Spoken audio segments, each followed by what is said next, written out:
Hi, I'm Archie Aquino, and I'm a counselor. I was raised Catholic, and I converted in 2017. I studied with Dr. Nadia for a year before I decided to take Shahada. I'd say the Seeds of Wisdom retreats, because you have a different crowd every time, but there are some regulars, and just to see people of all different backgrounds, different levels of practice, having a similar experience of a new depth of connecting to Islam or their faith and finding a way to make it more useful.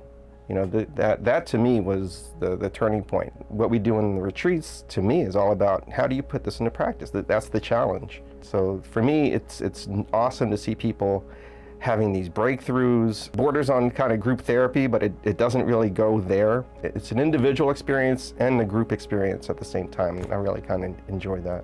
You have to have this connection to people if you have a connection to God, and for me, I was always connected to God, but I really didn't value the connection to people. I would like people to know and feel interested about Good Tree because it's a unique angle on Islam, and that's why I keep coming back. Every time I go to the Seeds of Wisdom retreats, every time I go to Quran and Me, it's all about that, and I get something new every time, depending on what's happening in my life.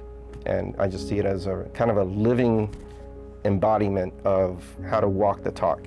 And that's why I keep coming back. Hi, my name is Manal Chukdai, and I'm a junior at Arizona State University, and I was born into Islam and raised Muslim. My parents raised me as a Muslim. My whole life kind of revolved around that. I grew up knowing about my religion, why we do things the way we do, why we're a little bit different than people in America who are not Muslim. They have let me grow and learn more about it so that I can kind of fit Islam to my world and my view. Hi, my name is Amy Abu Alam. I was raised in a Muslim household. I would say I was pretty religious growing up, but I didn't really understand the full extent of what that meant.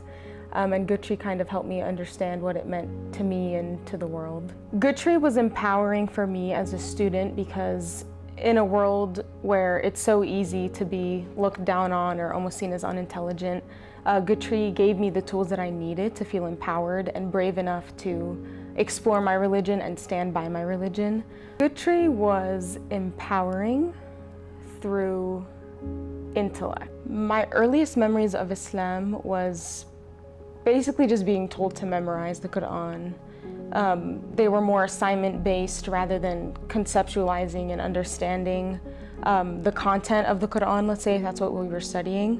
Whereas Good Tree, it felt like they respected me enough to explain what it was I was learning. I feel like Good Tree saved my life, personally. I did grow up in a Muslim household, but Good Tree reinforced my beliefs, and it offered me something that, unfortunately, my family just couldn't provide. They just didn't always understand what it was like to be in my shoes at this day and age in this country. So absolutely, yeah. Good Tree gives you a perspective that you didn't even know was there, and if you did, you're usually not strong enough to face it. Hi, my name is Shafiq Tomei. I'm a head and neck surgical oncologist in the Phoenix area. I'm on the Good Tree board, but also a participant in the programming. I've continued to participate in Good Tree programming because I've seen in my own life how it has improved my relationship with my colleagues, my family, my children, and my spouse and my parents. If you're somebody who strives for improvement and wants to gain a closer connection to Allah and the Quran, I highly recommend you get involved in Good Tree. You can follow us on Instagram at Good Tree Institute, or go to our website at www.goodtreeinstitute.com. I look forward to seeing you at a future Good Tree event.